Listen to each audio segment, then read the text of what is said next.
I fall in love with this country, and this was so emotional. I even cried in the stadium. I never thought my NBC interview would reach so many people. When I saw it being shared everywhere, I honestly thought people would make fun of me for crying. Instead, all I saw was kindness. Big thanks to Bob and his family, and thanks to everyone who reminded me just how kind and welcoming Americans really are. Thank you so much. Right now, a video is spreading across the internet of a grown man crying on live television. Not because his team lost, because of what a stranger named Bob did for him. His name is Sebastian. He's German. He came to the 2026 World Cup carrying a fear a lot of European fans carried with them this summer. The fear that America would be exactly as dangerous and cold as the headlines back home made it sound. What actually happened to him changed his mind so completely that he broke down on camera trying to explain it. Before he ever landed in the United States, Sebastian was already nervous. Not about football, about the country itself. He later admitted, in an interview with NBC 10 Boston, that he had been genuinely scared to travel to America because of the constant stream of news back home about shootings, crime, and a country that, from a distance, sounded unsafe. It's a fear plenty of European fans arrived with this summer, shaped less by anything they had personally experienced and more by years of headlines and viral clips. Sebastian traveled to Boston to support Germany during the tournament.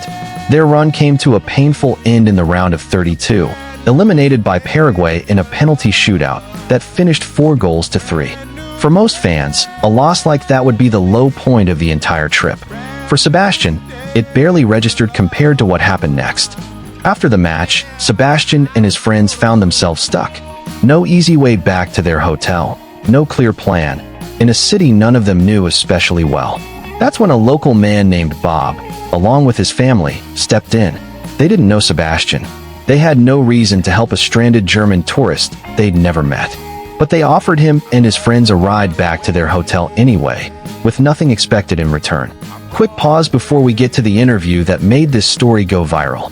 If stories like this hit you the way they hit us, go ahead and subscribe, because we're covering the real, viral moments coming out of this World Cup all tournament long.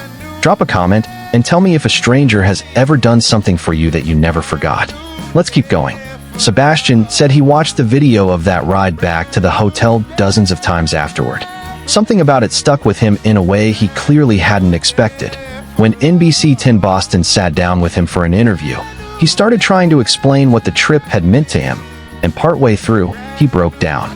The video shows him wiping tears from his eyes, turning away from the camera, and eventually using his own Germany jersey to dry his face while he tried to finish his sentence. The reporter covering the story said Sebastian never imagined this trip would end up being this emotional. Fighting through tears, Sebastian told the camera he had fallen in love with the country. He said the whole experience was so emotional that he had even cried once already, sitting in the stadium. Then he offered the line that ended up being shared everywhere the story spread, that Americans are not rude, that Germans are not rude either, and that when people from different countries come together like this, they can achieve something bigger than either one alone. By the time his trip was supposed to end, Sebastian made a decision a lot of fans in his position don't make. He extended his stay. Instead of flying home right after Germany's elimination, he stayed in the United States long enough to celebrate the 4th of July in Washington, D.C.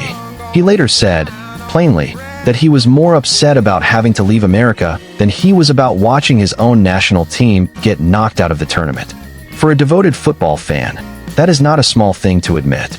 Sebastian's story wasn't an isolated moment. It landed right alongside a wave of other viral clips from fans having similar experiences across the country this summer, including another German fan whose road trip through American gas stations, diners, and drive-thrus turned him into an internet sensation in his own right, treated almost like a celebrity everywhere he went. Taken together, these stories became something bigger than individual anecdotes. They turned into a running, real-time counterpoint to years of headlines that had shaped how a lot of international visitors pictured this country before they ever set foot in it. Part of why Sebastian's interview spread as fast as it did comes down to how specific and human it was. Not a statistic, not a survey. One man, one ride from a stranger named Bob, and a level of emotion that clearly wasn't performed for the camera. He came in carrying a fear built almost entirely out of secondhand stories. He left saying the opposite of what he expected to say, out loud, on television, with tears he didn't try to hide. That contrast between the fear he arrived with and the gratitude he left with is what made this one moment resonate with so many people watching from both sides of the Atlantic. Sebastian went home eventually, back to Germany, carrying a very different story about America than the one he arrived with. Not because anyone convinced him with an argument, because a man named Bob gave him a ride home after a football match, expecting nothing back. If a story like this is the kind of thing you want to see more of, subscribe, because we're following these moments as they keep happening, all the way through the final in New Jersey. Drop a comment and let us know what stood out to you most about Sebastian's story. See you in the next one.